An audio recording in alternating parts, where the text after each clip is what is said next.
பாவலன் நிறைவா. அதாவது திமுகவை அம்போன்னு விட்டுட்டு போயிட்டாங்க, டிச் பண்ணிட்டு போயிட்டாங்க அப்படிலாம் வந்து ஒரு குற்றச்சாட்டை வைக்கிறாங்க.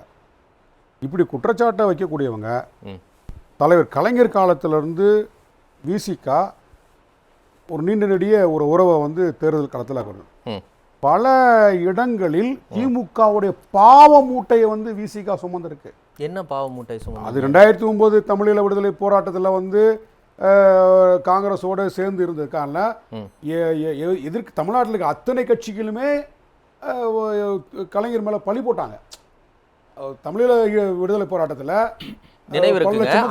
திமுகவுக்காக எதுக்கு நீங்க பாவ மூட்டையை சுமக்கணும்? உங்களுக்கு என்ன தேவை இருக்கு? மட்டும்தான் அன்றைக்கு திமுகவுக்கு உறுதுணையா இருந்து அந்த கருத்துக்களை முறியடிச்சோம்.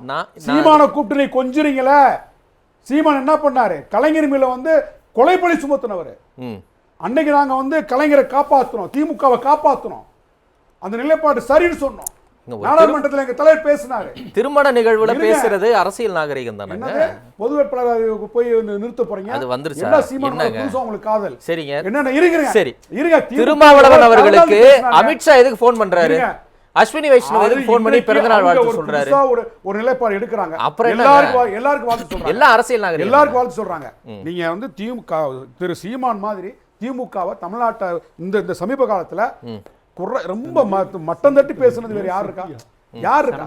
இன்னைக்கு அவரோட எப்படி நீங்க வந்து கை கூப்புறீங்க? நீங்க கேக்குறீங்க இல்லங்க. ஏங்க நீங்க இருங்க பொது வேட்பாளர் வரைக்கும் போறீங்க. என்ன பொது வேட்பாளர்னு சொல்லிட்டாங்களா? ஏங்க என்னென்ன நீங்க ஒரு திருமண நிகழ்ச்சியில சீமானை வந்து கையை பிடிச்சிட்டு அப்படியே வந்து மணமகன் மணப்பெண்ணை அழைச்சிட்டு போற மாதிரி வந்து உதயநிதி அழைச்சிட்டு போறாரு. இது என்ன உறவு? இது என்ன உறவு? அதுதான் இது வந்து இந்த கேள்வி வந்து நான் அவங்களுக்கு விடுறேன். இப்ப அம்போடு விட்டுட்டு போனவங்க சொல்றீங்களா, அம்போடு விட்டுட்டு போயிட்டாங்கன்னா ஏன் விசிகாவுக்கு வந்து அவங்க கேட்குற இடங்களை கொடுங்க.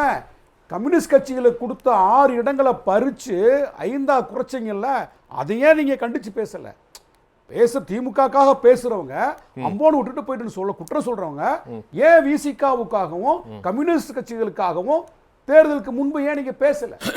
இடங்களுக்காக பேசியிருக்கலாம் இல்லையா? இப்ப திமுக மேல நாங்க வந்து குற்றச்சாட்டு வைக்கிற ஏகப்பட்ட குற்றச்சாட்டை வச்சுட்டு சொன்னார் இல்லையா, ஆணவ படுகொலைக்கு வந்து கமிஷன் போட தேவையில்லை, ஒரு சட்டத்தை வந்து நிறைவேற்றி அந்த ஒரு சட்டத்தை கொண்டு வந்திருக்கலாம். இந்த அரசு செஞ்சிரும் நம்புறீங்க? நம்புறோம். ரைட், நம்புறோம். சரி, ஓகே. ஜீவா நிறைவால